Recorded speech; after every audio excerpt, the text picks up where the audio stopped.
पिंड पदावरी दिला आपुलिया करी, दिला आपुलिया करी, दिला आपुलिया करी।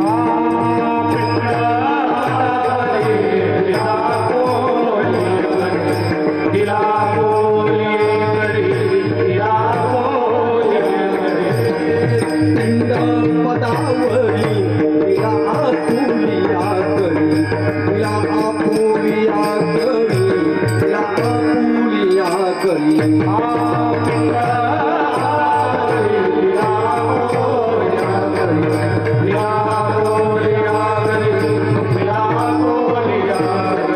माझे झाले गयवर्गना, झाले गयवर्गना, झाले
माझ्या झाल्या गया वर्जना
पिंडपदावरी दिला आपुल्या करी माझी झाले गयावर्जन पिटले पित्राचे ऋण केले कर्मांतर बोंब मारिली हरिहर तुका म्हणे माझे भार उतरले ओझी एकदा भजन करा विठ्ठला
पिंडपदावरी दिला पुल्या करी माझे झाले गयवर्जन पिटले पित्राचे ऋण ब्रह्मसूत्रादी गीता श्रव शास्त्र श्रव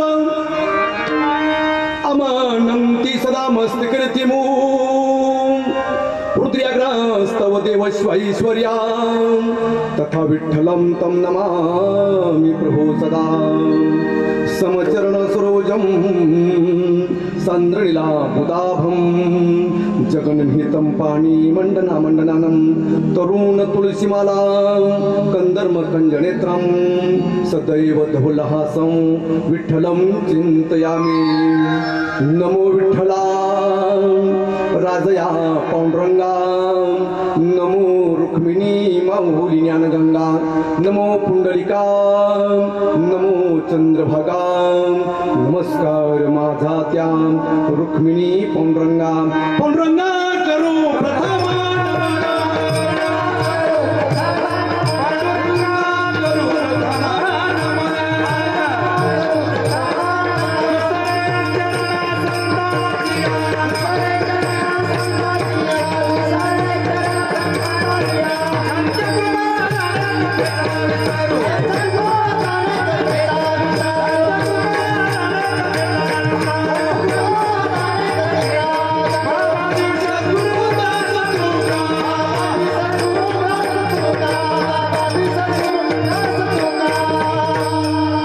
वैराग्यस्यं ज्ञानमूर्तिचं साक्षात् प्रेमस्वरूपिणं नामदेवस्य दयामूर्तिनाथं वन्दे पुनः पुनः वैराग्यस्यं परामूर्ति देहक्षेत्रनिवासिनं संत तुकाराम महाराष्ट्र भक्तराजाच तुकणं नमो ज्ञानेश्वरा नमो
नागेंद्रहराय त्रिलोचनाय भस्मंगराय महेश्वराय नित्याय शुद्धाय दिगंबराय तस्मिन् कराय नमः शिवाय इच्छावतने सकल शास्त्राणे भूषितं महामंगलम जायते संस्कृतातीत संमती नाम रामाघिनाय नमो नमः आता हृदया फुले चौफनिया भले वरी वैसव पावडे श्री गुरूंचे तपोज्ञान वैराग्य भक्ती स्वरूपम सदा अलंकृतम साधु संन्यास युगम मुख्य वेश वेदांत शास्त्रार्थ नित्यम नमो सद्गुरु परब्रह्म स्वरूपम वचनायिका कमलापती माझी अंकाची विनंती कर जोडी तो कथे काळी आपण असावी जवळी एकदा भजन करा विठ्ठला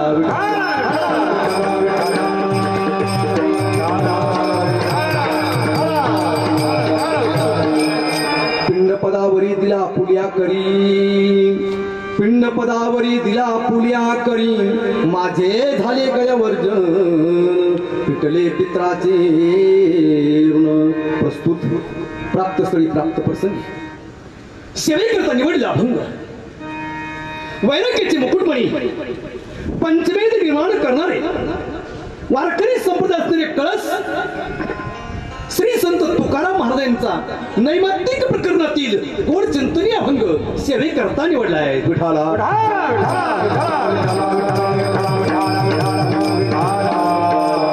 अभंगाची भूमिका अशी आहे तुकवरांचे 14 टाळकरी त्यामध्ये कोंडवा लोहकरी नावाचे टाळकरी होते आणि कोंडवा राहायचं होतं गये क्षेत्राला कोंडवांना असं वाटलं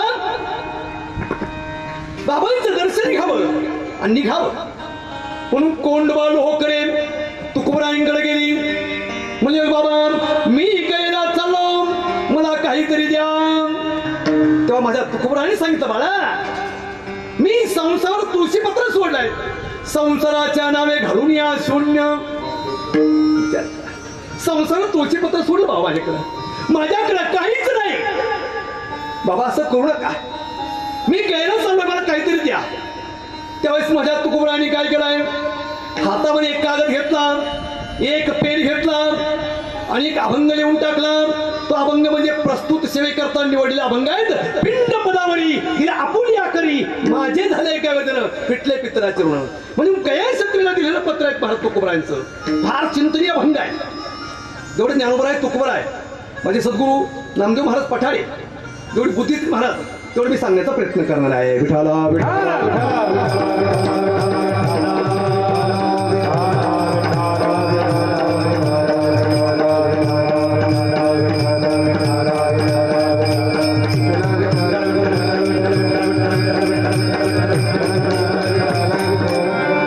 सेवेला प्रारंभ करायचा अगोदर थोडा पर्याय देऊ इच्छितो असा 1 वर्षापूर्वी एक बाप नावाचे व्यक्तिमत्व हरपलं वैकुंठ असे रक्तपरायण पाटील बुवा कुंजाराम मोरे यांचा दे गेला. बाबा ज्यावेळेस गेले महाराज त्यावेळेस गरुड पुराण कथा माझ्याकडेच होती. दसक्रियाचं प्रवचन सुद्धा माझ्याकडेच होतं. नवे 9 महिन्यापूर्वी तारीख जेव्हा काढली 9 महिन्यापूर्वी बाबा तारीख पॅक केली. म्हणजे मोरी परिवाराचं माझं खूप जवळचं नातं आहे आणि ते आजही आम्ही जगतो. बा तसं बाबांनी पाहिलं तर 40 वर्ष परमार्थ केलाय. 11 ते 15 वाऱ्या आमच्या पंढरपूर झाल्या बाबांच्या. पण ज्या दिवशी काल्याचं कीर्तन होतं त्याच दिवशी बाबांचा देह गेला. अख्ख्या गावाला वाईट वाटलं. विठ्ठला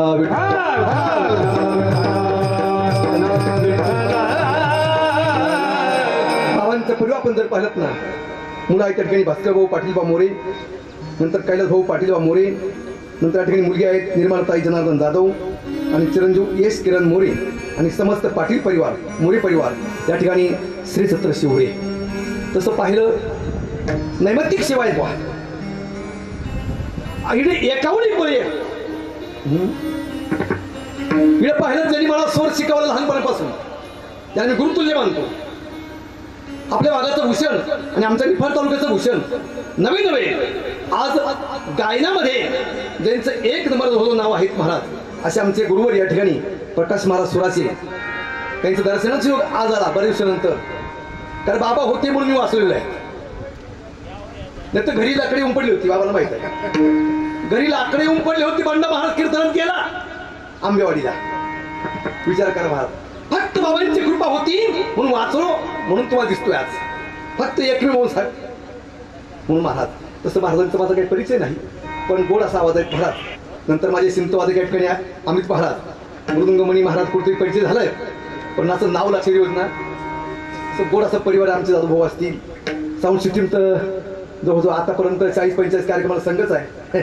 गोड असं साऊंड सिस्टीम आहे दाताऱ्यांची आमच्यावाली म्हणून. आणि विशेष म्हणजे युट्यूबचे चॅनलवाले आमच्यावाले वाटपडे भाऊ असतील, विनेकर दादा असतील आणि सर्व ऐकणारा श्रोतवर्ग यांच्या चरणावरती नतमस्त होतो. ज्ञानवंत तुकोबाराजे बुद्धिक महाराज तसा अभंग सोडण्याचा प्रयत्न करेल. विठाला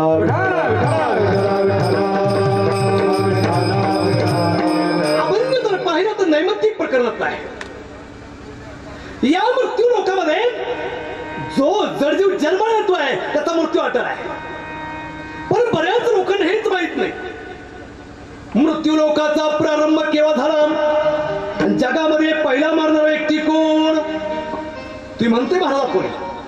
जसं नाण्याला 2 बाजू आहे छापा आणि काटा तसे या देहाला 2 बाजू आहेत. एका बाजूला जन्म आहे एका बाजूला मृत्यू आहे. पण का हो या मृत्यू लोकामध्ये जो जडीव जन्म येतोय मान्य आहे. सटवीचा टाका पुढे तुम्ही आम्ही जाऊ शकत नाही. ज्ञानोबा सांगतायत ना काल लाटीचे लिहिले काही मोडे गा काही केने काळे मोरे पण धुतले फिटवणे. तसा सटवीने टाक टाकलाय त्याच पद्धतीने मृत्यू होणार महाराज. तुम्ही किती लपून बसण्याचा पुढे उपयोग होणार नाही. सटवीचा टाक आहे. आता मृत्यू लोकांना म्हणतो आपण जो जडजीव ज्या जन्माला येतो महाराज त्याच दिवशी आपलं मरण आहे. पण जन्म कसा आहे मरण कसं आहे. तुकोबारायांचे नित्य पाठाची 12 अभंग आहे. त्यामध्ये 1 नंबरचा अभंग असा आहे जन्माचे ते मूळ पाहिले शोधून दुःखाचे कारण जन्म घ्यावा पाप पुण्य करून जन्म येतो प्राणी नरदेवने हानी केली. माणसाचं पाप आणि पुण्य कसं आहे. निळवंती नावाचा ग्रंथ सांगतोय कुत्र्याची बोली भाषा. तुम्ही वाचू नका कारण निळवंती 2 प्रकारची आहे. एक आहे आगोरी आणि एक आहे ऊर्ध्वगामी. आगोरी निळवंती जर तुम्ही वाचली तर वंश खंडन आहे आणि ऊर्ध्वगामी जर वाचलीत ना तुम्हाला ज्ञानाची प्राप्ती आहे. विठाला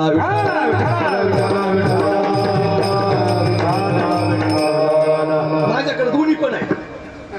कोणाला लागलं घेऊन जा पेट्रोल करून टाका घेऊन ऐका दोन्ही पण आहे माझ्याकडे. वाचावंच लागतं मार्गाने. कारण का तू का म्हणे अभ्यास केल्याशिवाय तर कीर्तन जमत नाही. पण आज आमच्या कीर्तनकार माफ करा मला लहानपणी मोठा घाल देतो बरं का. आमच्या कीर्तनकारला भानच नाही आणि युट्यूबचं चॅनल समोर आहे. मी भानाने बोलणार आहे. पिंगळा म्हणण्याची वेळ ही संध्याकाळी 9च्या पुढे नाही. आणि आमचं चाललंय हे जरी नाही कळलं तर आलाच मध्ये बरं सुरुवात करून मधूनच पुढे सांग ना मला काय काय ते विशेष ते महाराज कुठून तरी काहीतरी ऐकायचं वारकरी संप्रदाय काहीतरी महाराज गालबोट लावायचं योग्य नाही महाराज ज्यांनी गायलं त्यांनी योग्य गायला आपण नाव ठेवत नाही पण एक आहे पिंगळा हा पहाटी गायला जातो विठाला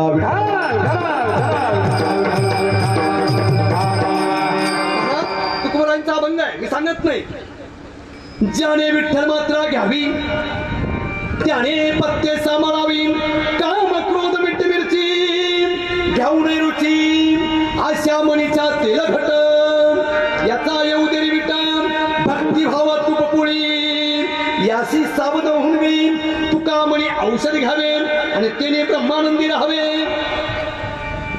महाराज परमार्थ करताना आपण नियम पाहिले पाहिजे इडा मग बाबांना बोललो मी इडा तुकोबाराय ज्ञानोबाराय गाथा ज्ञानेश्वराशिवाय काही चालत नाही इडा बगल पडून तर चालतच नाही लोक आज आम्ही हिंदी पद म्हणायला भेटू हिंदी ज्यांना कोणाचा तुकडोबार अधिकार नाही किंवा तुकडोजी महाराजांचा अभंग नाही किंवा कबीरांचा अभंग नाही स्वतः काहीतरी हिंदी पद लिहायचे आणि म्हणायचे असे भंगार भुंगार म्हणायचंच नाही आपण माग काही गरज नाही विचार करा का होतं महाराज परमार्थ हा टिकून धरायचा आपल्याला टिकून धरायचा आहे आणि मी काही कीर्तनकार नाही तुम्हाला माहित बाबांना माहित आहे मी कीर्तनकार नाही मी एक सर्व्हिसला माणूस आहे राहिले 6 वर्ष तिकडे पगार कमी होऊन चाललं इकडे आपलं माझा निवास आहे तीर्थावरती कीर्तन असलं तर पैसे घेत नाही नातेवाईकामध्ये कीर्तन असलं तर पैसे घेत नाही आणि अजूनपर्यंत पाकिट पाहत नाही ज्या दिवशी पाकिट पाहिल त्या दिवशी माझा परमार्थ संपला हे माझ्या वडिलांचं वाक्य आहे विठाला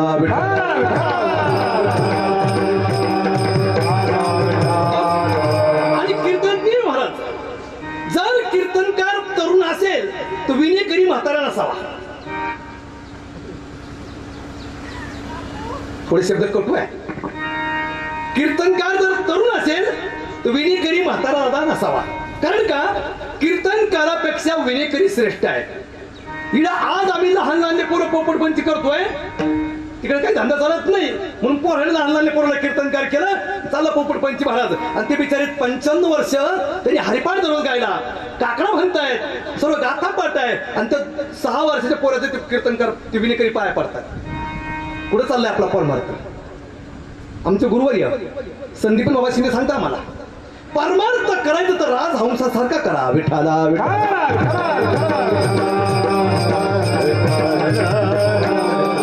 चाललंय कुठे आपलं काय ते बरं विनेकरी आता त्याला माहित नाही विना उजव्या खांद्यावर घ्यावा का डाव्या खांद्यावर घ्यावा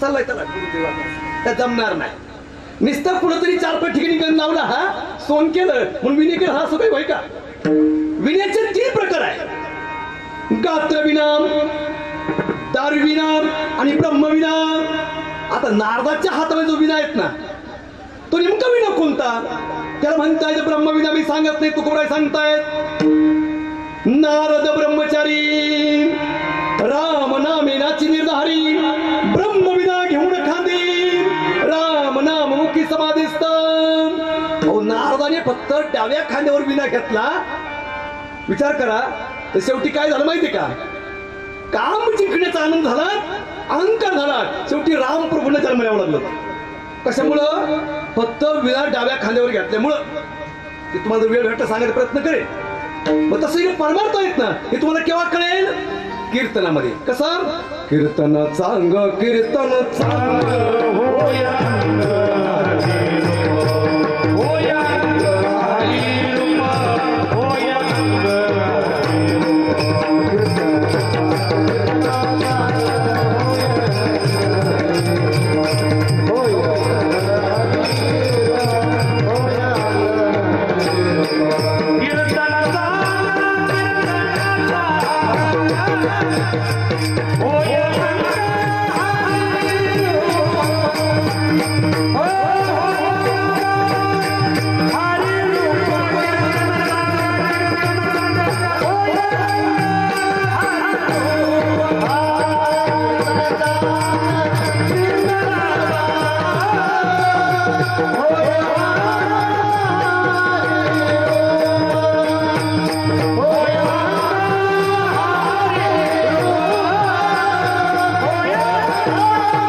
टाळ्यांचा आणि टाळी वाजवा.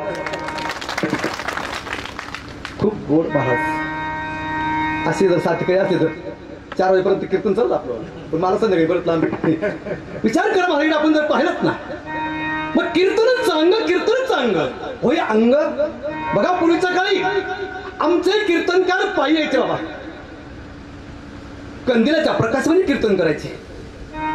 माईक हात नव्हती, पण कीर्तन संपल्यानंतर कमीत कमी 200-300 लोक माळकरी व्हायची. आज आम्ही 15-15 लाखाच्या गाडीमध्ये येतोय, 5-5 लाखाची साऊंड सिस्टीम राहते, पण कीर्तन संपल्यावर कोणी म्हणतंय का बाबा आम्हाला माळ घाला म्हणून? चाललाय परमार्थ कुठं? विचार करा महाराज. जोपर्यंत हे आपल्याला कळत नाही, म्हणून सावध झालो आलो हरीचा जागरण. आता सावध व्हायचंय. या मृत्यू लोकामध्ये तुम्ही आम्ही जन्माला आलो आहे, पण मृत्यू लोकाला प्रारंभ केव्हा झाला? मग आज मी तुम्हाला एक पुराण सांगणार आहे का जे पुराणामध्ये सांगितलंय तो पुराण लवकर कोणी वाचत नाही. लोक म्हणतायत हा ग्रंथ घरात ठेवू नका, हा ग्रंथ घरात असू देऊ नका, हा ग्रंथ घरात वाचू नका. पण का हो, आपल्या घरामध्ये जर कुणाचा दुर्दैवाने मृत्यू झाला तर त्यावेळेस प्रत्येकाच्या मुखात येतात हा ग्रंथ वाचा, हा ग्रंथ वाचा, हा ग्रंथ वाचा. म्हणजे नेमकं त्या ग्रंथाचं नाव काय असेल? शास्त्रामध्ये त्या ग्रंथाचं नाव सांगितलंय गरुड पुराण. गरुड पुराण तर गरुड पुराण सांगितलं महाराज मृत्यू लोकाचा प्रारंभ केव्हा झाला आणि जगामध्ये पहिला मरणारा व्यक्ती कोण? ऐका, मृत्यू लोकाचा प्रारंभ हा सत्ययुगात नाही, मृत्यू लोकाचा प्रारंभ हा त्रेतायुगात नाही, मृत्यू लोकाचा प्रारंभ हा कलियुगात नाही, तर मृत्यू लोकाचा प्रारंभ हा द्वापार युगाच्या उत्तरखंडामध्ये रोमात बाण घुसले आहे, प्राण कंठाशी आलाय, पापणी युगाची ताकद नाही, शरीरात रक्त वाहून गेलाय. 6 महिने बाणाच्या टोकावरती पडलेले भीष्माचार्य दक्षिणायन होत, प्राण सोडला तर मला परत जन्मावं लागेल म्हणून 6 महिने 1000 वेळेस भगवंताचं नामस्मरण केलं. त्या नामस्मरणालाच म्हणतात विष्णू सहस्रनाम विठ्ठला.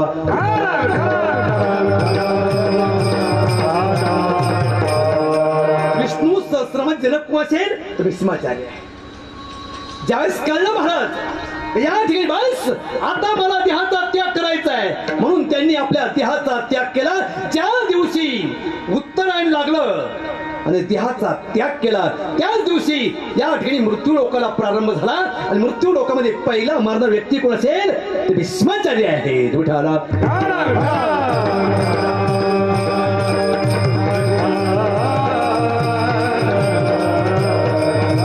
आता मृत्यू लोकात मारणार आहे महाराज, पण 16 संस्कारामध्ये पिंडदानाचं एक सांगितलंय. पण तसंही बघा तुम्ही श्राद्धाचा महिमा किती मोठा करा महाराज, किती मोठा करा, 5-5, 10 लोकांना अन्नदान करा. पण 16 संस्कारापैकी एक 3 नंबर तुम्ही सांगितलं महाराज, त्याला म्हणता येतं अंत्यसंस्कार. अंत्यसंस्कार जर चुकलात ना तर श्राद्ध विधी तुम्ही किती मोठा घाला त्याचं फळ आपल्याला झुरो बजेट आहे. विठाला.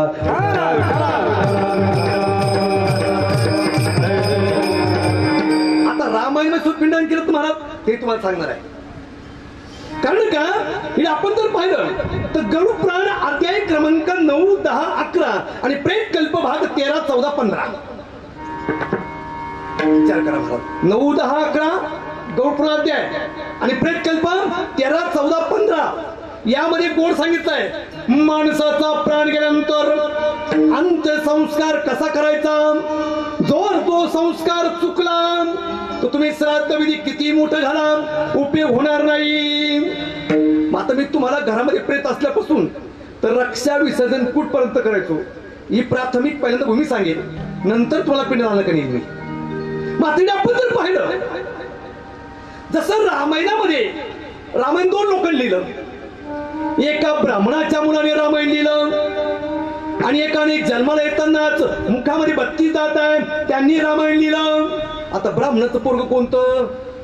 आता ब्राह्मण काका म्हणजे सोपे नाही, ज्यांनी 12 वर्ष पोटात तप केलेत ना ते ब्राह्मण काका प्रमाण सांगू ऐका. अरे ब्राह्मणाची पोर एक खेळायची गेले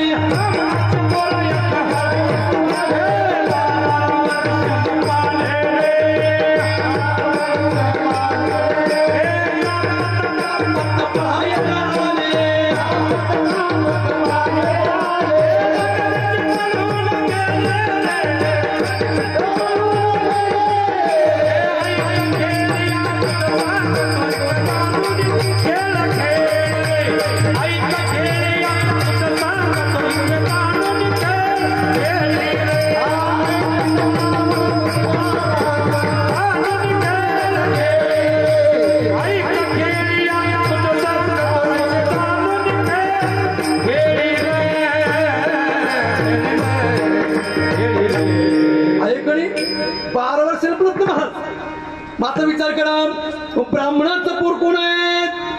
आता ब्राह्मणाचं पोर कोण आहे हा विषय जर सांगितला तर तुकोबारायांचं प्रमाण काही खोटं राहणार नाही. कारण इकडे मी म्हणतोय ब्राह्मणाचं मुलगा आणि तुकोबारायांचं सांगतायत केले रामायण रामा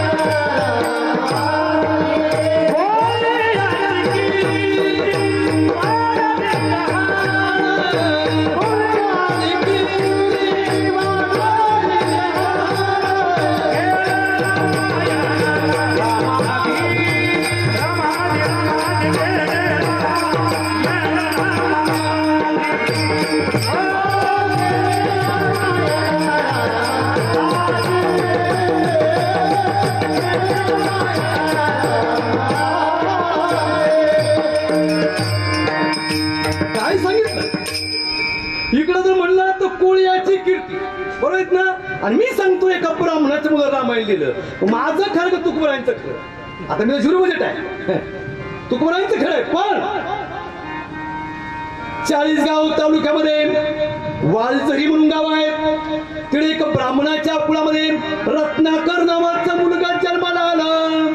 पण संगती वाईट नडली चोऱ्या माऱ्या करू लागले शेवटी तिकडून पलायन केलं आणि पुणे बारामती रस्त्यावरती वाला म्हणून गाव आहे त्या ठिकाणी स्थायिक झाले.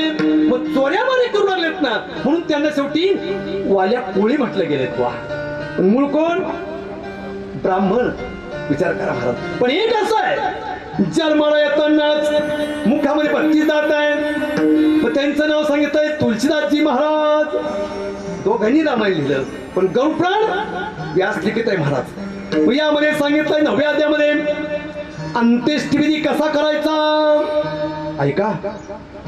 घरामध्ये प्रेत असलं का त्या प्रेताला आपण कसं ठेवत नाही. मग त्या प्रेताची पाय कुठे करायची आणि मुख कुठं करायचं याला सुद्धा लिखित प्रमाण आहे. घरामध्ये प्रेत असताना घराचा मुख्य दरवाजा ज्या दिशेला असतोय ना त्या दिशेला प्रेताची पाय करायची. बहुतेक घरांची तोंड आपण जर पाहिलीत ना ही पूर्व आणि पश्चिम असतात. म्हणून घरामध्ये प्रेत असताना पूर्वेला पाय करायचे आणि पश्चिमेला मुख करायचं आहे. ठीक आहे. मग उत्तर कार्य करणारा काय करतोय त्या प्रेताला उस म्हणून आपली मांडी दान करतोय. बघा आता तुमच्या भागाला काय म्हणतात मला माहित नाही पण आमच्या परभणी साईडला त्याला उस म्हणतात उसदान म्हणतात. आता विचार करा त्या ठिकाणी उसदान करायचं आहे पण कसं दान करायचंय. प्रेताचं आपलं नातं काय यावरती महाराज ते उत्साह अवलंबून आहे. नारी वर्गाला एक माझी कळकळीची विनंती आहे. नारी वर्गाच्या वडिलांचा देह जरी गेला किंवा आईचा देह जरी गेलात ना तर नारी वर्गाने प्रेताला उत्सव म्हणून मांडी दान करायची नसते. का व्यासमुनी सांगतायत ज्याला 2 गोत्र आहेत त्याला मांडी देण्याचा अधिकार नाही. नारी वर्गात 2 गोत्र आहेत. आई वडिलांकडचं गोत्र वेगळं आहे आणि सासू सासऱ्यांकडचं गोत्र वेगळं आहे. जर तुम्ही जोपर्यंत विवाह झालेला नाही तोपर्यंत तुम्ही मांडी म्हणून उसदान करू शकता. पण जर तुमचा विवाह झालात ना तोपर्यंत मात्र मांडीदान करू शकत नाहीत. जर तुम्ही प्रेताला उस म्हणून मांडीदान केली तर नारी असेल तर नारीला आणि पुरुष असेल तर पुरुषाला कोड नावाचा रोग प्राप्त होतो. विठाला काय होतं आता कोड झाला म्हणजे काय महाराज खूप घाबरायचं काम नाही. कोडाला औषध सोपं आहे. ज्याला कोड झालंच ना ज्या वेळेस आपण गाईला वासरू पेस सोडतोय ना ती वासरू पेत असताना त्याच्या तोंडाला फेस येतो बघा. तो फेस काढायचा आणि कोडाच्या ठिकाणी लावायचा तर 6 महिन्यात कोड बरा होतो. नाही झालं तर मला येऊन भेटा. एवढंच काय महाराज माझे ज्ञानोबराय डॉक्टर आहे. डॉक्टर आहेत बरं का. कारण का ज्ञानाचा सागर सांगितलाय. ज्ञानाचा सागर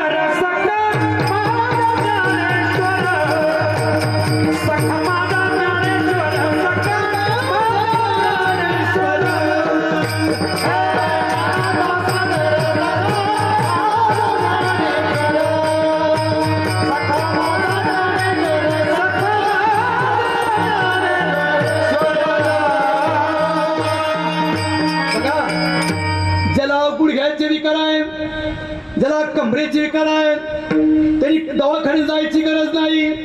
मग काय करायचं आहे ज्ञानोबरायांचा ज्ञानेश्वरी ग्रंथ काढा.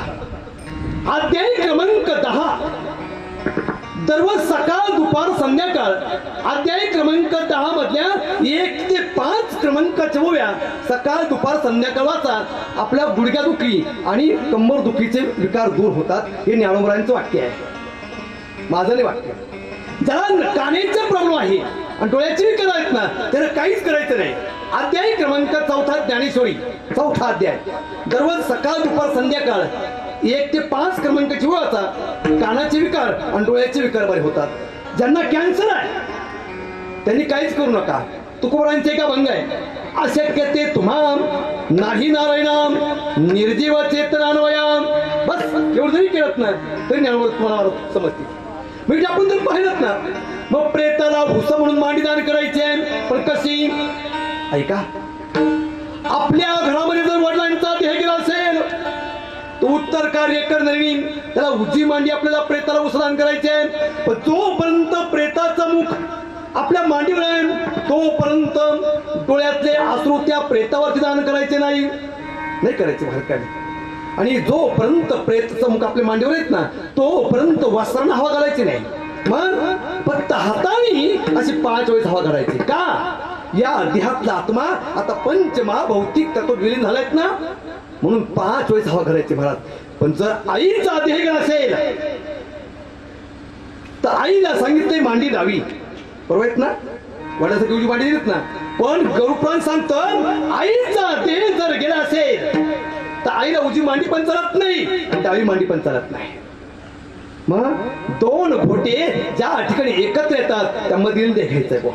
मधील का तर तुम्ही आम्ही गर्भात असताना आपल्याला मुख आहे पण आई आपल्याला मुखातून अन्न देत नाही. मग आपल्या नाभी कमलावरती आईनील नावाची नाडी आहे. तिला ग्रामीण भाषेमध्ये नाळ म्हटलं असतं महाराज. मी आता पैठणला कीर्तन केलं मला अभंग दिला होता. चिंचेच्या पानावरती देऊळ बांधले रे आधी कळस मग पाया रे. आता चिंचेचं पान केवढस एवढं त्याच्यावर मंदिर बांधायचंय पण कसं अगोदर कळस मग पाया. अरे आईचा गर्भ म्हणजे चिंचेचं पान आहे. आणि या देहाची उत्पत्ती करताना भगवंताने अगोदर डोकं तयार केलं नंतर भारत पायाचे आणखी आहे. आधी कळस मग पाया रे. मग चला मग आईला सांगितलंय मध्यनी त्याच 3दा हवा घालायचा आहे. पण दुर्दैवाने जर सावत्र माता असेल तर सावत्र मातेला डावी मांडी सांगितलंय. तिला मात्र हवा घालायचे नाही का. तिच्यामध्ये कळत न कळत अहंकार असतो. मी जर नसते हिची पोरं लहानची मोठी झाली नसते. मी जर नसते त्याचं कुटुंब मोठं झालं नसतं. पण तो अहंकाराचा वारा न लागे राहायचा. बघा पायाचं शास्त्र समजलं मांडी शास्त्र समजलं. मग आपण काय करतोय घरामध्ये एक नंदादीप लावतो बघा. लावतायत ना त्या नंदादीप पण वात कशी असावी तिचं तोंड कसं असावं त्या देवामध्ये तेल कोणतं असावं याला शास्त्र आहे. दिव्यामध्ये तेल टाकताना त्या माणसाचा मृत्यू कसा तेव्हा आवडून वाहत. त्या दिव्यामध्ये एकच वात असावी ती अखंड असावी आणि त्या वातीचं मुख दक्षिणेला असावं. जर अकाली मृत्यू असेल अपघाती मृत्यू कर्मापूर्ण प्रारब्धापूर्ण मृत्यू आला तर म्हणतात अकाल मृत्यू. अकाल मृत्यू जर आला तर समजायचंय दिव्यामध्ये तेल टाकताना तिळाचं तेल टाकायचंय. जर सौभाग्यवती मरण असेल किंवा बाळणपण होता होता मरण असेल, हे दोन जर मरण असेल तर दिव्यामध्ये राईचं तेल वापरायचं आहे. जर वयानुसार मृत्यू असेल तर दिव्यामध्ये तेल टाकताना गोड तेलाचा दिवा टाका अथवा गावठी तूप टाका. हे शास्त्र आहे महाराज. पण आपल्याकडं कुणीही जाऊ द्या गोड तेलाचा दिवा आहे म्हणून पिंडाला कावळे लवकर शिवत नाही. विठाला विठा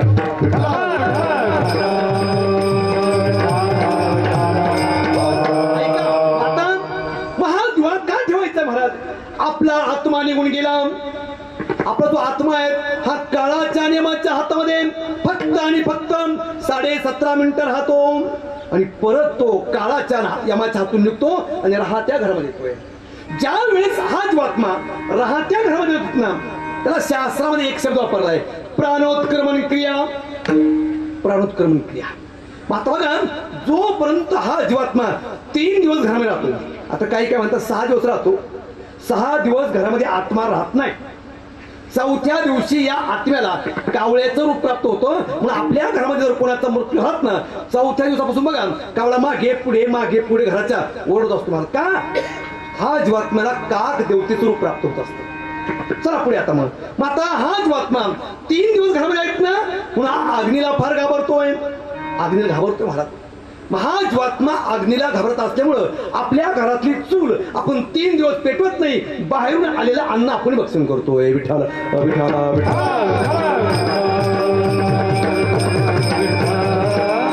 संध्याकाळी 6 वाजते का हा जीवात्मा दिव्याजवळ बसतो आणि प्राण जाण्याच्या वेळेस जे आपलं कर्म अपूर्ण आहे त्या दिव्याला सांगण्याचं काम करतोय. ते अपूर्ण कर्म तो दिवा जाळण्याचं काम करतोय. हे शास्त्र आहे महाराजांनी. मग आपण काय करतोय त्या प्रेताला बाहेर पाणी तापवतो. पण सज्जनांनो तुम्ही दररोज सोन्याच्या ताटामध्ये भोजन करत असाल, चांदीच्या ताटात पाणी पित असाल, पण प्रेताला स्नान घालताना जे पाणी आपण तापवतोय ना ते पाणी सोन्याच्या पात्रात चालत नाही, लोखंड चालत नाही, जर्मन चालत नाही, पितळ चालत नाही. मग तांब्याचा हंडा सांगितलाय. त्या तांब्याच्या हंड्यामध्ये 11 तांबे पाणी घ्यायचंय. 11 तांबे काम या देहाला मुळा हे 11 दरवाजे आहेत. आता काय म्हणतात 9 दरवाजे, ते आहे बरोबर. काय म्हणतात 10 दरवाजे, तेही बरोबर आहे. मात्र विचार करा महाराज, एक द्वार धुण्यासाठी 1 तांब्या पाणी पुरेसा असतो म्हणून 11 तांबे पाणी घ्यायचंय. गवरे घ्यायचंय 3.5 गवरे काय घ्यायचंय. देवीचे पीठ किती सांगितलंय 3.5 पीठ सांगितले महाराज. आता तुमच्या जवळ दिवे इथं आहेत ना, या दिवेचं नाव काय आहे तू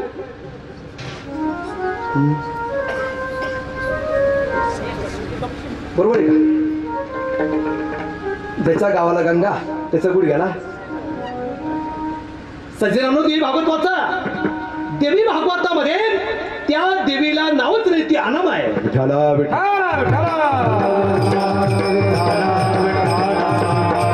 कोणी तिला भगवती म्हणतं, कोणी तिला आदिबाई म्हणतं, कोणी तिला आई म्हणतं. पण सप्तशृंग गडावरती ती विराजमान झाल्यामुळे आपण ढोबळ मानाने तिला सप्तशृंगी माता म्हणतो. पण तिला नाव, जिला नाव नाही, मृत्यूच्या अगोदर तिचं मुख जर आपण पाहिलं ना आपलं नाव आजारमन होत असतं. उदाहरणार्थ माझ्या ज्ञानोबरांनी निवृत्तांनी स्वपन काकांनी मुक्तांनी समाधी घेण्याच्या अगोदर वणीच्या गडावर येऊन गेलेत महाराज. आज 700-750 वर्ष होत आहे महाराज, तरी आमच्या ज्ञानोबरांनी तुकोबरांचं नुसतं नाव घेतलं तरी प्रतिमा समोर. का त्याला कारण ते महाराज खूप भाग्यवान आपण. पण काल तिनं 2 महाभाग असे गेले ते वडनेर होते. त्यांना असं वाटलं शेतखडा खेळावा का काय म्हणून शेतकऱ्याने उडी मारले, पण महाराज दोन्ही मेले. कालचा प्रकार आहे. मी गव्हर्नमेंटला असल्यामुळं, मी क्राईम ब्रांचला स्वतः पत्रकार असल्यामुळं महाराज ते मुर्दे अक्षरशः सोडून गेले होते. कालच काढले, कालच काढले. विचार करा, शीतखडा खेळताना जर तुमचं सात्विकता असेल तर वरून उडी मारा महाराज. तू एकनाथ गवळी माझा माळकरीच आहे. आता धावतात ते वरती गाडावरती. त्यांनी सांगितलं महाराज दरेगावचा. म्हणजे आपण जर पाहिलं ना हे सर्व शास्त्र सांगितलंय, पण हे वाचायलाच वेळ नाही तुम्हाला आपल्याला.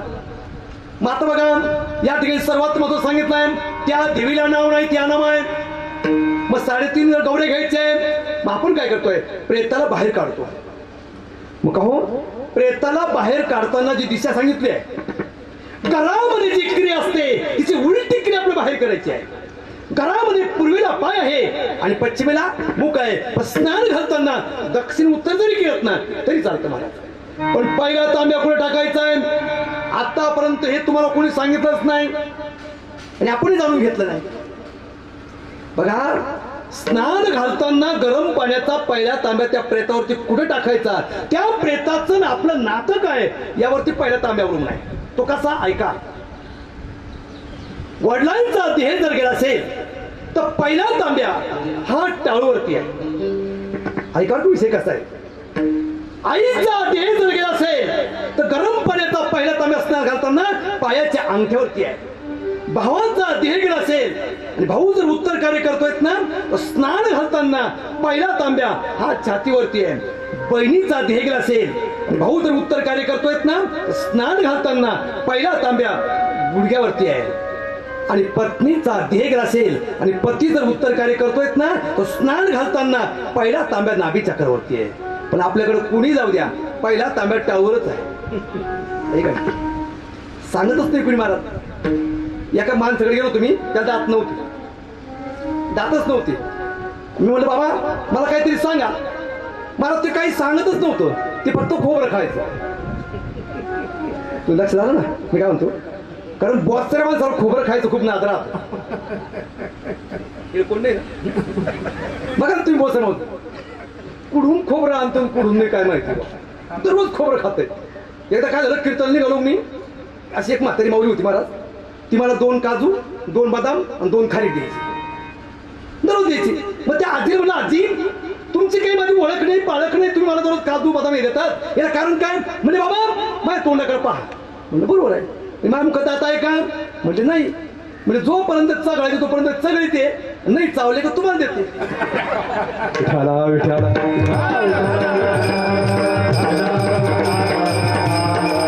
का सांगितलंय शास्त्रात तत्मता शास्त्र हा.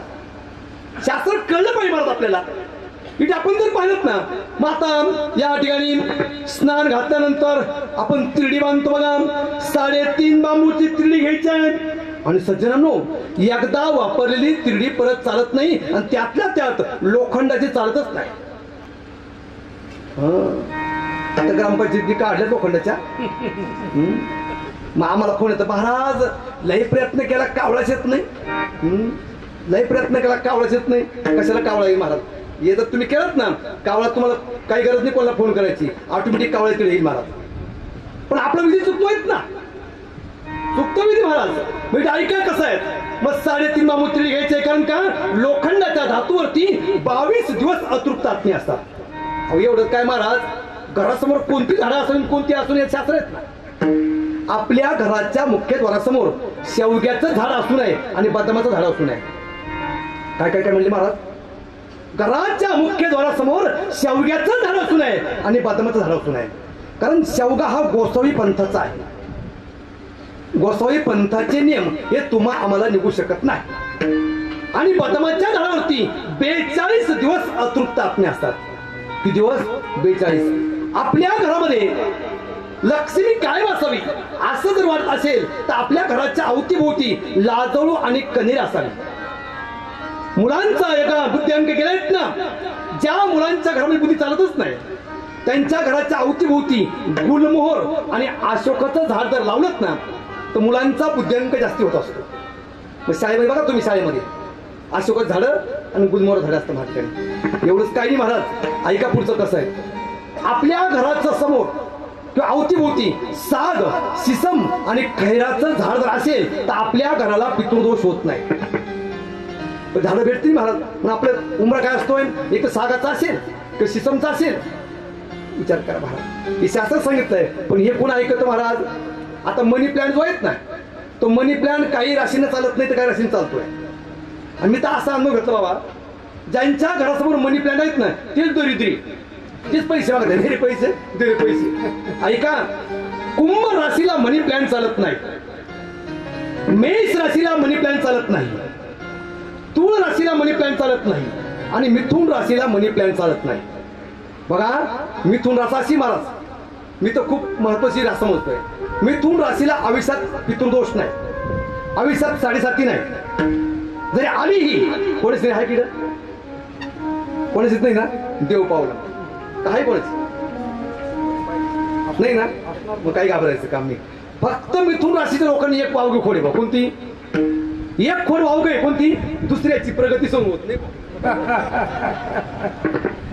तसं काही नसतं महाराज बघा राम आणि रावण राशेकच आहेत ना राम प्रभूंचं कर्म चांगलं होतं तर रावणाचं कंस आणि कृष्ण रास एकच आहे पण कृष्ण भगवंत कसे होते आणि कंस कसा होता कौशल्य आणि कैकेयी रास एकच आहे पण कर्म विचार करा महाराज एक कर्माची गती आहेत ना विचार करा कर्म जे चांगलं आहेत ना खडके आपटले ठेवून मग आता ऐका कसं आहे पुढचं 3.5 बांबूच्या तिळीवर देह ठेवायचा आहे मग नवं कापड टाकायचं आहे त्या प्रेतावर आपण काय करतोय भाताचं अन्न शिजून देतोय आता भाताचं अन्न दान करताना सुद्धा तू काय करतो मला कशा भातात चांगलं जायचं आहेत ना ते कसं आहे का जर बाळणपण होता होता देह जर गेला असेल तर आळणी भात बनवा त्यामध्ये हळद टाका आणि पिवळ्या रंगाचा भात म्हणून त्या नारीच्या पूजा पुष्प बांधायचा आहे जर सौभाग्यवती मन असेल तर आळणी भात बनवा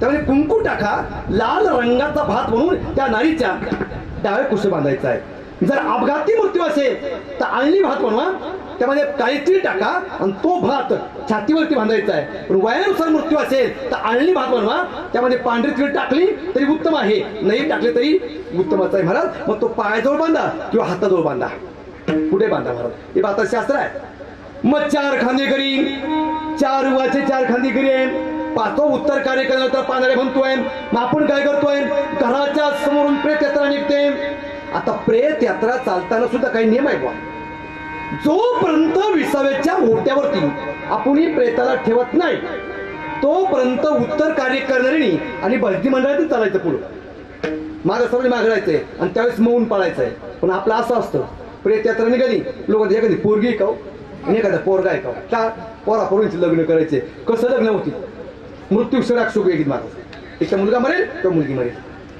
मग तुला काय करायचं आहे मौन पाळायचं आहे किंवा रामनाम सत्य आहे रामनाम सत्य आहे निघाले महाराज पण एक आहे का हो आतापर्यंत तुम्ही समजा दादांचा येऊन गेला त्या कोपऱ्यापर्यंत गेले तुम्ही तिरडीस गेलेत महाराज ऊन वारा पाऊस काही संकट आलं तिरडीस त्या प्रेताला आपण मागं आणतो का परत आतापर्यंत हा प्रश्न तुम्ही कोणाला विचारला का घरातून तिरडी निघाली प्रेत निघालं मग त्या माणसाला बाहेर काही संकट आलं तर त्या ठिकाणी प्रेतासह तिरडी आपण घरामध्ये का आणत नाही हा प्रश्न तुम्ही कोणालाच घेऊ नका हा प्रश्न तुम्ही तुकोबारांना विचारा तुकोबारा म्हणतायत ना झाला प्रेतरूप शराचा भाव लक्षेला ठाव स्मशानीचा एकदा माणसाचा प्रेतरूप भाव झाला लक्ष कुठे असताय स्मशानभूमी मग आता एवढं तुम्ही विधी करतायत ना महाराज मग तिला सरपण घ्यायचंय 7 मन किंवा 9 मन जाळायचं आहे पण फिरविला घट फोडीला चरणी महावाक्य दोन्ही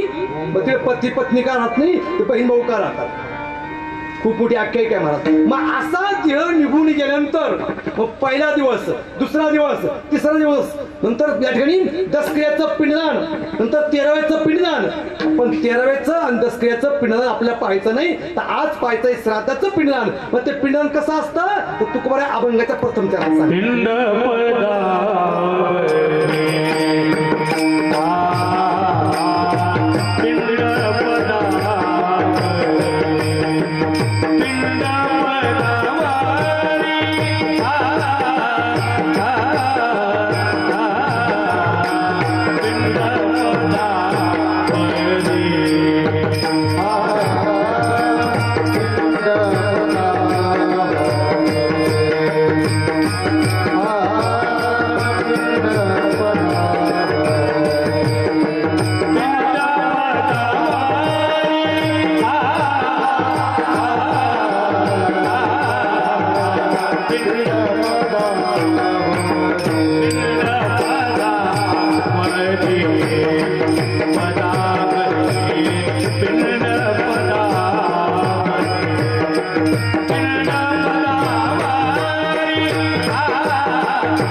असं आहे का? विठाला विठाला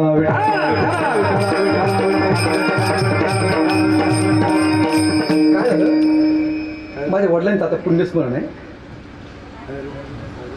3.5 सप्ताह घातला की आता दिंडोरीमध्ये. ते एका कीर्तनकाराला मी बाबा फोन केला तर मला 31,000 रुपये कीर्तन सांगितलं. किती? 31,000 रुपये. त्याने एकच म्हणलं फक्त मी स्वतः सर्व्हिसला असल्यामुळे पेमेंट भरपूर आहे. माझं महिन्याचं पेमेंट तुला घेऊन टाक. फक्त ज्ञानोबरायांनी पसायदान गायलं. फक्त अध्याय क्रमांक आणि ओवी क्रमांक कुठून पसायदानचं होतं आणि कुठपर्यंत संपतं एवढं सांगून दाखव. ते म्हणे आपलं फेटवाले जमत नाही म्हणे आपल्याला. म्हणजे पुढे काय लोक महाराज परमार्थ करताना सुद्धा आपण कसा परमार्थ करायला काही नियम आहेत ना. 1708 बघा 18वा अध्याय 1794 क्रमांकाचा पासून पसायदान चालू होतं तर 1804 मध्ये म्हणजे तो ओवेत ना इथं पसायदान संपतं महाराज. ज्ञानोबरायांनी लाभ शब्द ज्ञानेश्वरीमध्ये 7 वेळेस वापरला आणि तुकोबरायांनी गाथेमध्ये लाभ शब्द 47 वेळेस वापरलाय. तर बघून घ्या घरी गेल्यावर. खोटवाड असेल तर गाथा काढा. पोपट महाराज कासार खेळ तुम्ही पाहिलेत महाराज. आतापर्यंत बाळक्रीडेचं पठण करणारा फक्त एकमेव व्यक्तिमत्व असेल तर पोपट महाराज कासार खेळ करतात. 900 चरण बाबा 900 दररोजचे घेत आहेत. आता माझ्याकडे होते रात्री वैतागून दिला महाराज. काय होतं महाराजकडे ही जुनी मंडळी जोपर्यंत आहेत ना तोपर्यंत आमचा नवीन कीर्तन करायला ते महाराज आशास्थान आहे. मात्र तुकोबराय म्हणतायत पिंड पदावरी तिला आपुलिया करी माझे झाले काय वेदन आणि फिटले पितराचे. मात्र पिंड शब्द वापरलाय. पिंड म्हणजे नेमकं काय विचार काय बघा. हा देव म्हणजे पिंड आहे. 3.5 हाताचा देह हा एक पिंडच आहे महाराज. कधी महाराज म्हणून वर्तन करतात ना.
महाराजांनी मात्र या पिंडाकडं गरुड पुराण सांगतायत 6 लोकांना पिंडाचा अधिकार नाही.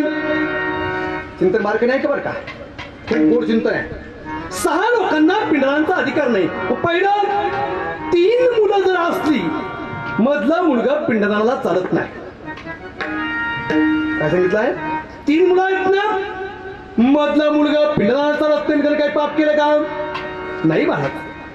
बघा तो रजोगुणात नाही तमोगुणात नाही सत्वगुणात असतोय ना त्याला पिंडांचा अधिकार नसतो. त्याला पूर्वीच्या काळी खूप पुण्यकर्म केले असतं महाराज. तू का म्हणे होता ठेवा आणि तो या भावात सापडला. अंधाऱ्याला बघा दान केला असेल गाईला दान केलं असेल म्हणून तो रजोगुणात नाही तमोगुणात नाही सत्वगुणात महाराज. म्हणून सत्वगुणी माणसाला पिंडदानाचा अधिकार नसतो. पुढचा अधिकार काय? नारी वर्गाला पिंडदानाचा अधिकार नसतो. अधिकार का? नारी वर्ग अंत्यसंस्कार करू शकतील पण नारी वर्गाला पिंडदान करता येणार नाही. का? कारण पिंडदान करताना ब्राह्मणी आचरण सांगितलं आहे. डोक्यावरती मुंडन आहे शेंडी आहे जानवा आहे आणि 16 नसल्याशिवाय पिंडदान करता येत नाही. आतापर्यंत मला दाखवून द्या एखाद्या माझ्या माता बहिणीने डोक्यावरती मुंडन केलं आणि ब्राह्मण काकासमोर पिंडाला बसले. आतापर्यंत पाहिलं तुम्ही? मुळातच नारी वर्ग आदिशक्तीचा अवतार कार्य असल्यामुळं त्यांना पिंडदानाचा अधिकार नाही. झालं. तिसरं अधिक काय करता, जो मुलगा मदिरा प्रसन्न करतोय, मांसाहार करतोय, तो मात्र पिंडदानाला चालू शकतच नाही. का? त्यानं जर आपल्या आई वडिलांचं पिंडदान जर केलं तर स्वर्गातले पितर हे तात्काळ नरकामध्ये येतात महाराज. म्हणून व्यसनाधीन होऊन पिंडदान करू नका. पुढचा अधिकार आहे का, तृतीय पंथ्यांना पिंडदान करता येत नाही. ज्यांना किन्नर म्हणतो आपण तृतीय पंथी म्हणतो, पण ते मरत नाही का? मरतात महाराज, पण त्यांचं पिंडदानही असतं, अंत्यसंस्कारही असतो आहे. पण बघा, चंद्राचाही प्रकाश नाही, सूर्याचाही प्रकाश नाही, रात्री मध्यान्ह कालखंडामध्ये त्यांचं पिंडदान असतं महाराज. कारण ते चंद्रवंशाचे नाही, सूर्यवंशाचे नाही, म्हणून त्यांचं पिंडदान रात्री मध्यान्ह कालखंड असेल. पुढचा ऐका, साधू संन्यासी माणसाला पिंडदान करता येत नाही. नाही करतेत महाराज, कारण साधुत्व घ्यायचं अगोदर त्यांनी काय केलंय, आपल्या अंगावरती गोधडी अगोदर धुतली महाराज. आहे का नाही? तिला 6 डाग पडले होते, त्यांनी धुतले, नंतर ती साधू तयार झालीत ना. तुकडोजी महाराज म्हणतायत ना, माझी गोधडी झाली जुनी. त्यांनी सांगा, माझी हरी माझी गोधडी झाली जुनी, हिला धुवून आला, हिला धुवून आला कोणी.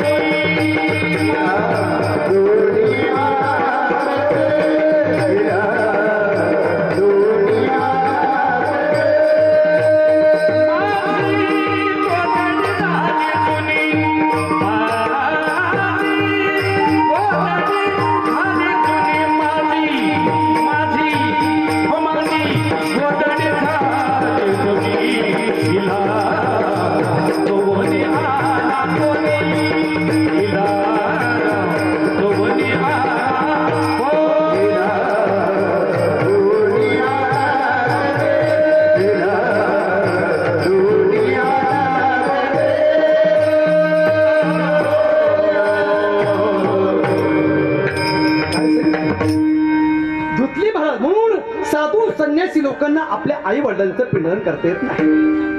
पुढचा ऐका आता, दत्तक मुलगा पिंडदानाला चालत नाही. दत्तक म्हणजे कोणता? ज्याचं आपल्याला गोत्र माहित नाही, त्याचे नातेवाईक माहित नाही, तो पिंडदान करू शकेल. पिंडाला कावळाही स्पर्श करेल. जरी तुम्ही नारायण नागबरी केलात ना, तर 5 वर्ष घरातला पितृदोष जाणार नाही. जर तो आपल्या नातेवाईक मधला आहे, तो जवळचा नातेवाईक आहे, तो ओळखीचा आहे, बाकीचा आहे, तो मुलगा आपण दत्तक घेतला तर तो मात्र पिंडदान करू शकतो. अशा 6 लोकांना पिंडदानाचा अधिकार नाही. मग तुकोबाराय म्हणतायत, पिंड पदावरी दिला आपुल्या करी, माझ्या हाताने पिंडदान करायचं आहे. पण बघा, जर पिंडदान करताना थोडी जरी चुकी झालीत ना मला, खूप मोठा फटका बसतो बरं का. ऐका, स्वर्गामध्ये धर्मराजाने पाऊल ठेवला, पण धर्माचा डाव्या पायाचा अंगठा गळून पडला. काय गळून पडला? लोक म्हणतात धर्मराजा खोटं बोलला म्हणून पायाचा अंगठा गळून पडला. पण महाराज, महाभारतामध्ये स्वर्गारोहण प्रक्रिया आहे, वाचा तुम्ही. स्वर्गारोहण प्रक्रिया, अंगाला काठोबा राहतो महाराज. पांडवांचा पिता पंडूराजासारखा दानशूर जगात कोणीच नव्हता, कोणीच नव्हतं महाराज. पण काय झालं? अहंकार झाला. माझ्यासारखा दानशूर जगामध्ये कोणीच नाही, माझ्यासारखा दानशूर जगामध्ये कोणीच नाही. शेवटी तेव्हांना काळजी पडली. एका गंधर्वाला संध्याकाळच्या वेळेस एका भिकाऱ्याच्या रूपामध्ये पंडूराजाकडे पाठवलं आणि पंडूराजा भोजन करून बसला होता महाराज. भिकारी समोर आला, राजा 5 दिवस झाले पोटामध्ये अन्न नाही, जर तू मला अन्न दिलं नाहीस ना तर माझा मृत्यू होईल. राजा हे कर, मला काहीतरी दान धर्म कर. त्यावेळेस काय झालं महाराज? पंडूराजाने सांगितलं, भिकारी काका तू आला माझ्या घराला योग्य केलं म्हणल्या ठिकाणी, पण वेळ चुकून आला. म्हणजे कसं? माझा नियम असा आहे, मी संध्याकाळी कुणाला दान धर्म करत नाही. काय केलं? मी संध्याकाळी कोणाला दान धर्म करत, तू सकाळी ये, तुला 42 पिढ्या बसून खातील एवढं दान धर्म करेल. राजा असं करू नको तरी 4 दिवस झाले उपाशी आहे. जर तुम्हाला अन्न दिलं नाहीत ना तर माझा मृत्यू होईल. राजा दिलं का यांनी? पंडू राजाने सांगितलं, भिकारी काका मी तुम्हाला सांगितलं ना सकाळी या. भिकारी काका पुढे निघून गेला. महाराज पुढं पाहायचा, मागं पाहायचा, दडपडून पडायचा. 2-3 ठिकाणी पडला, रक्तभंबाळ झाला महाराज आणि काही अंतरावरती गेला आणि भिकारी अदृश्य झाला. पंडू राजा विचार करू लागला, माझ्या घराला कोणी येत होतं पण उपाशी जात नव्हतं. आज बऱ्याच दिवसाला भिकारी आला पण संध्याकाळी वेळ चुकून आलात ना. ते भिकाऱ्याचं कसं होईल, भिकाऱ्याचं कसं होईल, अंत काळेचे मानव. शेवटी विचार करता करता पहाडच्या ब्रह्ममुहूर्तावरती यमाचे गण आणि देवाचे गण पंडुराचा आत्मा घ्यायला आले. यमाचे गण म्हणायचे एक गिऱ्हाईक आमचा आहे आणि देवाचे गण म्हणायचे एक गिऱ्हाईक आमचा आहे. बघा त्यावेळेस यमाच्या गण सांगितलंय प्राण झाले त्यावेळेस भिकाऱ्याचं कसं होईल म्हणून प्राण सोडलाय. हे तुमचं गिऱ्हाईक नाही, हे आमचं गिऱ्हाईक आहे. देवाच्या गणांनी मान्य केलं, देवाचे गण तून निघून गेले. पंडू राजाचा आत्मा यमाच्या गणांनी घेतला. महाराज ऐका विषय कसा आहे, ओढत ओढत ओढत ओढत घेऊन चालले. अरे स्वर्गाला 7 पायऱ्या आहे. पहिली पायरी आहे कर्माची. कर्माच्या पायरीजवळ गेले, स्वर्गातली घंटा वाजली गेली. धाड धाड करत दरवाजा बंद झाला आणि स्वर्गातली घंटा गळून पडली. जर स्वर्गातली घंटा वाजली आणि ती गळून पडली आणि स्वर्गाचं द्वार धाड धाड करत बंद झालं ना समजायचं आहे स्वर्गात कोणीतरी महापापी येत आहे. बघा यमाच्या गण्यांनी पाहिलं, अरे हा महापापी आहे. तसाच कर्माच्या पायरीजवळ आत्मा टाकला आणि तिथून यमाच्या गणांनी पलायन केलं. कर्माच्या पायरीजवळ पंडुराचे शरीर फुगलेलं आहे. अंगात किडे वळव करताय, अंगाचा घाण वास येतोय. देव सर्व गेले. राजा आयुष्यावर तू दान धर्म केला होता, तुझी ही गती का झाली? राजा म्हणलं मलाही माहित नाही. तेव्हा देवाने सांगितलं, राजा तुझ्या घरी एक भिकारी आला होता, त्या भिकारीला तू संध्याकाळी दान धर्म केलं नाहीत ना म्हणून तुझी ही गत घाली. कारण का तुला दानाचा अहंकार झाला होता. मग एक कर, तुझ्या 5 मुलांच्या स्वप्नात जाऊन सांग का तुमच्या कर कमलांनी असं काहीतरी कर्म करा का मला मोक्ष प्राप्त होईल. बघा पंडू राजा तिथून निघाला. 5 पांडवांच्या मुलात स्वप्नात गेला. पोरांनो तुमच्या कर कमलांनी असं काहीतरी कर्म करा का मला मोक्ष मिळेल. मला खूप त्रास होतोय, मी तृप्त आत्मा आहे. म्हणजे बाबा तुमच्या नावाने काय करू? तेव्हा पंडुरा सांगतोय माझ्या नावाने तुम्हाला पिंडदान करावं लागेल. 5 पांडवांनी आपल्या वडिलांचं पिंडदान गंगेच्या काठावरती आरंभलं. महाराज पिंड यथावत पूर्ण झाली पण चुकी अशी झाली. महाराज या काही अंडरलाईन करा, द्रौपदी माता रजस्वत म्हणजे शरीर 4 दिवस विटायला होतं. दक्षिणेला मुख करून द्रौपदी माता गंगेच्या पाण्यात बसली होती आणि पाय बुडवले होते आणि पाय मागे पुढे करीत होते.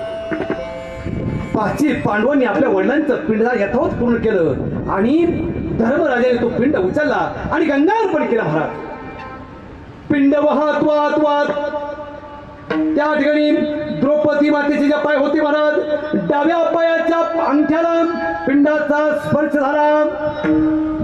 शास्त्र सांगतं पत्नी जे पाप करतेत ना ते पतीला फेडावं लागतं. मुलं जे पाप करतात ना ते बापाला फेडावं लागतंय. राज्य जे पाप करतायत महाराज ते राष्ट्राला फेडावं लागतं. महाराज ठिकाणी नवे नवे गावचा ब्राह्मण जे पाप करतोयत ना ते गावच्या बघा गावाला फेडावं लागतं. महाराज ही मोठी परंपरा सांगितली. तुकोबांचा मोठा अभंग आहे. हो बघून घ्या तुम्ही. आता विचार करा महाराज, हे आपण जर पाहिलं ना मग त्या ठिकाणी राजाने काय केलंय? पिंडदान केलं महाराज. पण या ठिकाणी पत्नीचं पाप धर्माकडे आलं तर ते कळलंच नाही. पण पुढं इकडं स्वर्गातली घंट वाजली गेली, गळून पडली महाराज. पण इकडं आकाश म्हणजे राजा तुझ्या मुलांनी जर पिंडदान केलं होतं मग तुझी ही गत का झाली, तुला मोक्ष का मिळाला नाही? पंडू राजा म्हणलं मलाही माहित नाही ही गत का घेतली. अरे 5 मुलं होती, 5 मुलांनी पिंडदान केलंय. राजा काहीतरी पिंडदान करताना चुकी झाली असेल म्हणून तुला या ठिकाणी हे हाल भोगावं लागतात मले. मग तू एक कर, मुलांच्या घरी जा, कुत्र्याचं रूप घे आणि मुलांची सेवा कर. एका बापाने कुत्र्याचं रूप घेऊन मुलाची सेवा करावी. शोकांतिका ह्युमन लाईफ, शोकांतिका. बघा दोघांनी आतापर्यंत कुत्र्याचं रूप घेतले. नामदेवरांची परीक्षा पाहण्यासाठी पांडुरंगाने कुत्र्याचं रूप घेतलं होतं ना. प्रमाणे हाती घेऊन तुपाची वाटी, नामा धावे श्वाना पाठी, थांबा थांबा ऋषिकेशी, हो कोरड्या रोट्या कैशा खासी. ए देवा थांब, हाती घेऊन तुपाची वाटी. बघा मृत्यू लोकांचा प्रारंभ झाला. एक एक जण मृत्यू झाला महाराज. राहिले 3 जण. त्या ठिकाणी कर्माच्या पायरीजवळ द्रौपदी मातेचा मृत्यू झाला. स्वर्गातली घंटा वाजली, वर जाऊन लटकली, स्वर्गाचं द्वार उघडलं. 1 नंबरला धर्मराजा होता, 2 नंबरला कुत्र होता. आता तुम्ही एक मला सांगा, 1 नंबरला जर धर्मराजा होता, 2 नंबरला कुत्र होतं, मग आता प्रवेश धर्माला भेटायला पाहिजे का कुत्र्याला? 1 नंबर धर्मराजा होतात ना, पण महाराज धर्माला प्रवेश भेटला नाही. ते कुत्र मागून पुढे गेलो आणि कुत्र्याला दिवरूप प्राप्त झालं. पण एक आहे, धर्मराजाने स्वर्गामध्ये डावा पाऊल टाकला तर डाव्या पायाचा अंगठा गळून पडला. कशामुळं? लोक म्हणताय धर्मराजा खोटं बोलला होता. अश्वत्थामा मेला, तो हत्ती होता का मनुष्य होता माहित नव्हतं यापूर्वी लोक म्हणतात. पण बघा स्वर्गारोहण प्रक्रियाचा पण तुम्हाला कळेल महाराज. त्या ठिकाणी वडिलांचं पिंडदान करताना या ठिकाणी पत्नीचं पाप त्याच्याकडे आलं, म्हणून स्वर्गामध्ये धर्मराजाचा पायाचा अंगठा गळून पडला. म्हणून तुकोबा म्हणतात पिंडदान करताना नियम पाळत चला. विठाला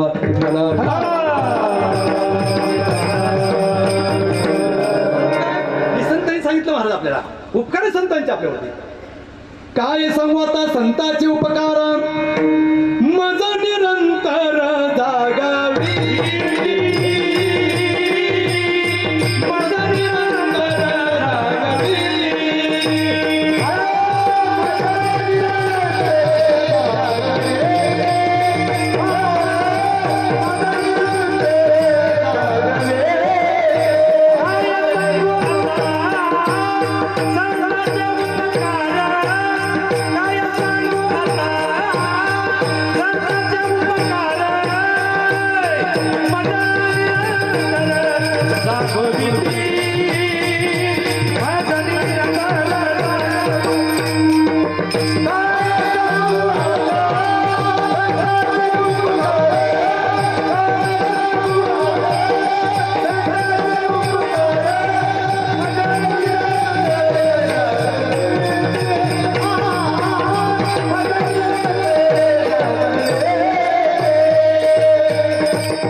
हे प्रमाण खरं का खोटं पाहायचं आपल्याला. कोणतं?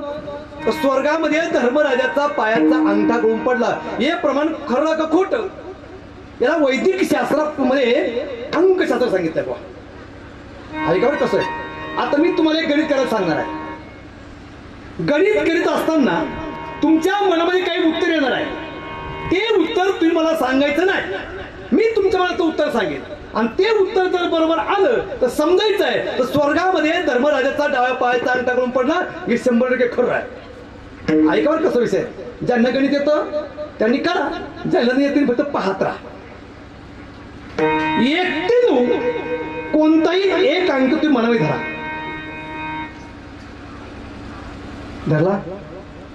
एकटीनं कोणताही एक अंक तुम्ही मनामध्ये धरायचा. धरला का? हातामध्ये कमीत कमी हा मला पैसे द्यायचा आपल्याला. धरलात ना? जो अंक तुम्ही मनात धरलात ना त्याची दुप्पट करा. केलीत ना?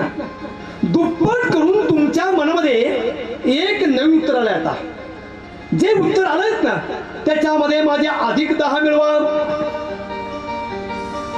मिळवले? 10 मिळून तुमच्याकडे परत आता एक नवीन उत्तर आलेले आहे. जे उत्तर आलंय 10 मिळून त्याचं निम करून टाका. समजा 100 असेल तर 50 होईल. केलं? प्रत्येकाने केलं ना? आता निम करून तुमच्याकडे परत एक नवीन उत्तर आलेलं आहे. आलं तुम्ही उत्तर? जे उत्तर आलं आहे आणि तुम्ही पहिली जी संख्या मला धरली होतीत ना त्या उत्तरातून ती वजा करा. केलीत ना? का नाही केली? काय गोंधळ झाला काही नाहीत ना? हा, आज तुमच्या मनामध्ये एक उत्तर आले, ते उत्तर तुम्ही मला सांगायचं नाही, मी सांगेल. आणि तुमच्या मनातलं उत्तर जर बरोबर आलं तर समजायचं आहे स्वर्गामध्ये धर्मराजाचा डाव्या पायाचा अंगठा गळून पडला, हे 100% खरं आहे. आणि तुमचं उत्तर जर बरोबर सांगितलं मी तर सेवा संपली. तर कोणी 100 कोणी 500 मार्क ठेवून द्या. एवढं जर तुमच्या मनात उत्तर बरोबर सांगितलं तर माझ्या तुकोबरायांच्या नावाने टाळी वाजवायला विसरायचं नाही. मग एवढं गणित करून तुमच्या मनामध्ये फक्त आणि फक्त 5च उत्तर असेल. बरोबर आहे? माझ्याकडे संभळ्या तू चुकून मला असं करीत राहतो आणि मिळून नाव सांगतो लोकांची. त्याला कर पावलीची भाषा म्हणतात. अहो तेवढं 2-4 हजार रुपये जमा ते आम्हाला ना आपलं दिलं पाहिजे सुटतं ना आपलं तेवढं. कला करायची भल्ली महाराज आणि सध्या लोकांना बोलवायचं काम चालू आहे. लोकांना तुम्ही बोलू नका. इकडं परमार्थ आहे का परमार्थ? परमार्थाच्या वर काही झालंच नाही. एखादं आपल्याला काय म्हणायला लागलं ना त्याला बंद करून टाका. विठाला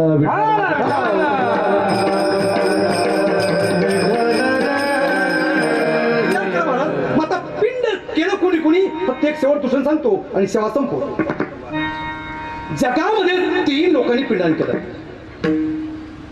एका बापाने एका मुलाचं पिंडदान केलं, एका सुनेने एका सासऱ्याचं पिंडदान केलं आणि एकाने आईबाप जिवंत असताना पिंडदान केलं.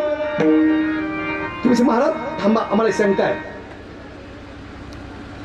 आई बापाच्या ऋणातून मुक्त होताना आपल्या मुलाने आपलं पिंडदान केलं ते योग्य आहे, पण एका बापाने एका मुलाचं पिंडदान केलं हे कसं योग्य आहे? मग बघा श्राद्ध विमनाचा ग्रंथ काढा तेव्हा तुम्हाला समजेल.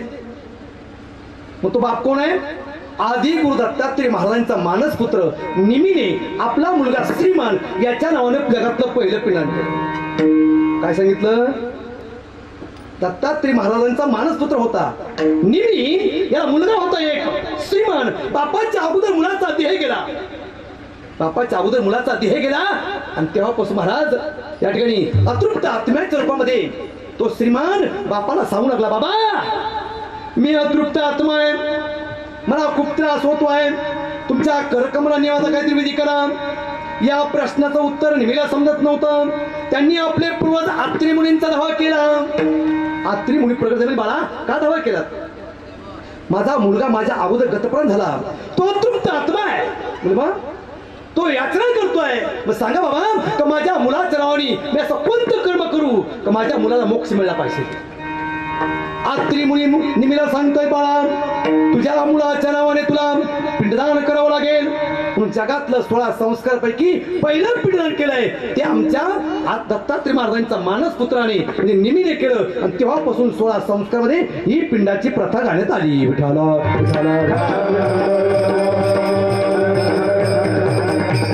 तसं नामदेवरायांचं कुटुंब होतं बघा. एका एकाने महाराज वडिलांच्या ऋणातून मुक्त होताना एक अभंग जेवण टाकवा प्रतिज्ञा केली होती. शेतकोटी अभंग लिहिल. पण वय महाराज महाराज आता नामदेवराचं कुटुंब तुम्हाला माहित आहे. एवढं गोड महाराज ते कुटुंब आहेत. ते म्हणतात ना, गोनाई राजाई दोघी सासू सुना, अरे गोनाई राजाई दोघी सासू सुना,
होतो तो सोडत जात नाही बाबा नाही काय इकडे आपण जर पाहिलं ना मग सर्वात महत्वाचं मग एका बापाने एका मुलाचं पिढान केलं समज आहे एका सुनेने एका सासऱ्याचं पिढान केलं सुनबाई कोण असेल एका सुनेने एका सासऱ्याचं पिंडदान केलं सुनबाई कोण पण भाषा तुम्हाला समजत नाही का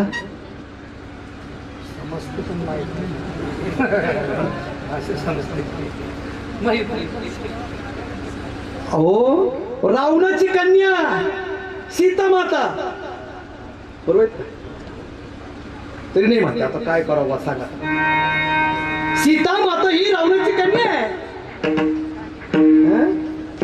आहे कडे नाही तरी नाही म्हणते अजून काय अहो सीता रावणाची कन्या झाली तुम्हाला सोयी श्री राम प्रभू ऐकती कुशल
काय सांगितलं महाराज सीता ही खरी रावणाची कन्या आहे पण नंतर वेळ भेटा सांगण्याचा प्रयत्न करेल वेळ कमी आहे बघा सीतेने काय काय महाराज चित्रकूट परंतु पायथ्याशी आपल्या कर्माच्या रेषा पाहतो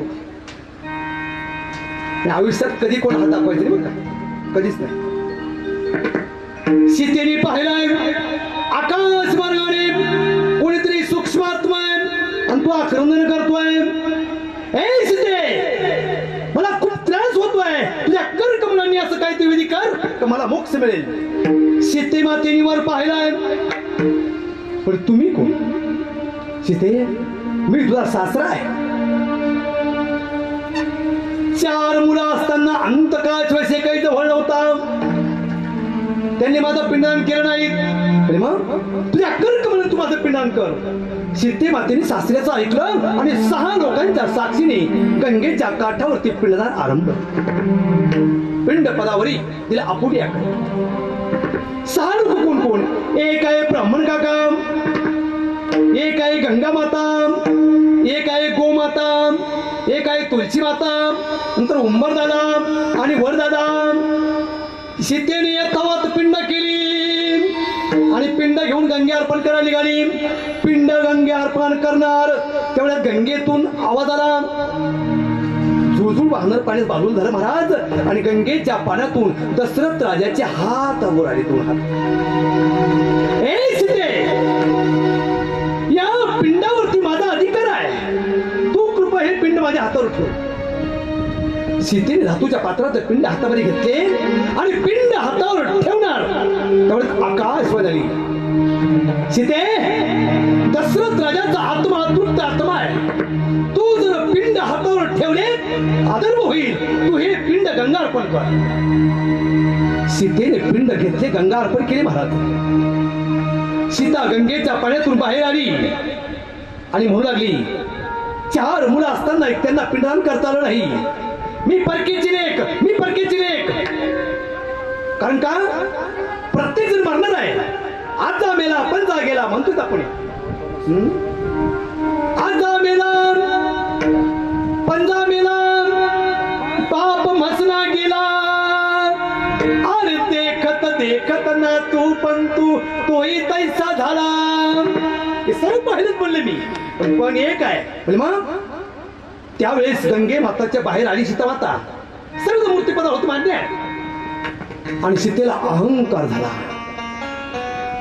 मी पिंडदान केलंय, मी पिंडदान केलंय, मी पिंडदान केलंय असं म्हणताच सर्व देव तिथे आले. सीते तू तुझ्या सासऱ्याचं पिंडदान केलं याचा काही पुरावा? आहेत ना 6 लोक. पहिले बोलले ब्राह्मण काका. वास्तविक ब्राह्मण काका खोटे बोललेच नाही. काका तुमच्या साक्षीने मी माझ्या सासऱ्याचं पिंडदान केलं हे खरं आहे? ब्राह्मण काका म्हणले सीते तू काय केलं मला माहित नाही, कारण पिंडदान करताना ब्राह्मणाचं रंग लागतं, डोक्यावरती मुंडण, शेंडी, जानवं, सोळं, गोत्राचा उल्लेख करावा लागतोय, तू काहीच केलं नाही. ब्राह्मण काका खोटं बोलले. सीतेला असं वाटलं आणि त्यांनी शाप दिला. काका तुम्ही खोटं बोललात ना, जा तुमच्या शब्दाच्या अगोदर, पवित्र ब्राह्मण शब्दाच्या अगोदर तुम्ही भिक्षुकी ब्राह्मण तुम्ही तयार व्हाल. म्हणून ब्राह्मण काकांचे हात असे नाही, असे आहे. विचार करा, निंदा करायची नाही. जो ब्राह्मण काकाची निंदा करतोय ना त्याला पू नामक नरक आहे. विठाला विठाला.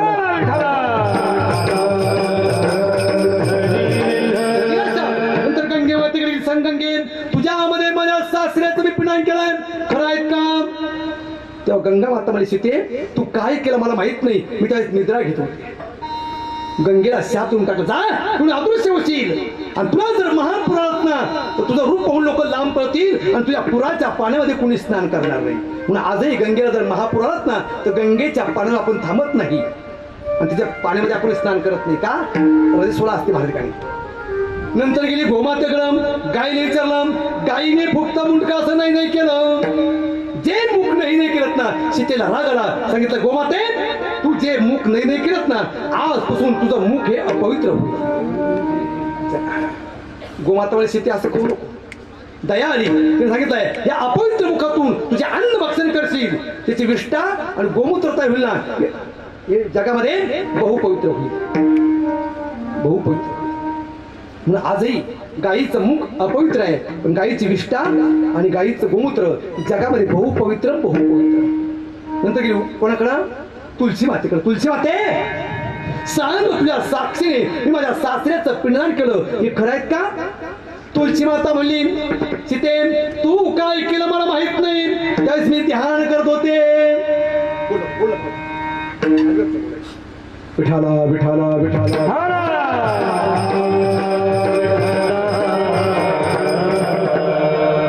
बोलल्यानंतर आमचं डिस्टर्ब होतं, रागवू देऊ नका.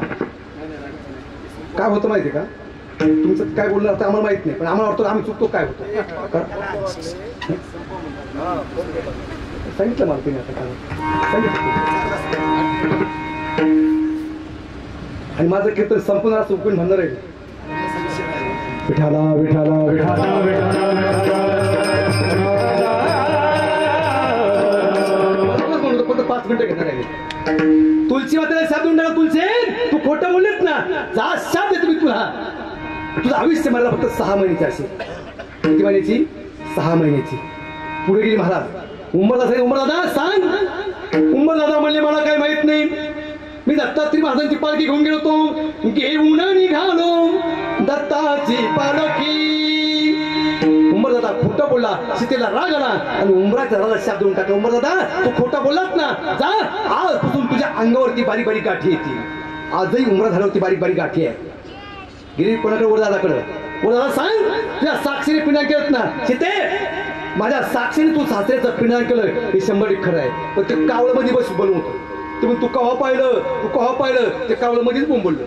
सीतेला राग आला आणि कावळ्याला शाप देऊन टाकला. जा तू आजपासून काव काव करशील, आवाज कर्कश होईल. ज्या दिवशी कावळ्याचा आणि कोकिळ्याचा बघा आवाज बदललात ना कावळ्याचा, तेव्हापासून कोकिळ्याची आणि कावळ्याची फारकत झाली आणि तुला एक नवीन व्रत झालं. कोणतं? कोकिळा व्रत.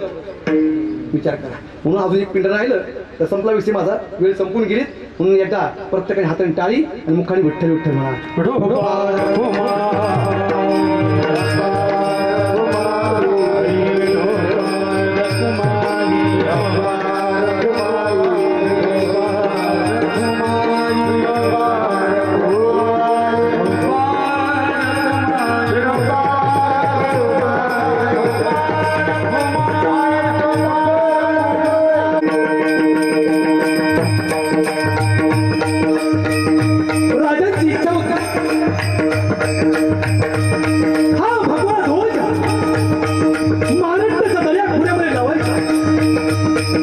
महासाहेब